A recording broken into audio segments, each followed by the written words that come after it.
Hi there, and welcome to the Proxy Sale channel. My name is Andrew. In today's tutorial, I'll show you how to set up a proxy in SmartFTP. Click on File in the upper left corner, then select Settings. In the window that appears, navigate to the General section and choose Favorites. Under Default Favorite, click on Edit. Next, navigate to the Connections and select Proxy. By default, no proxy is used. In the Type section, choose the protocol type for your proxy. Below, the fields for entering the IP address and port of your proxy will become active.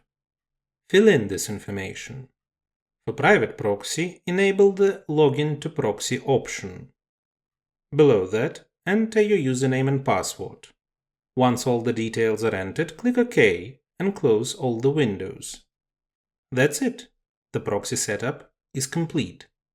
Let me remind you that your work as well as your accounts may be at risk if you operate with free proxies that can be found on a network. Such proxies do not have guarantees of anonymity and security.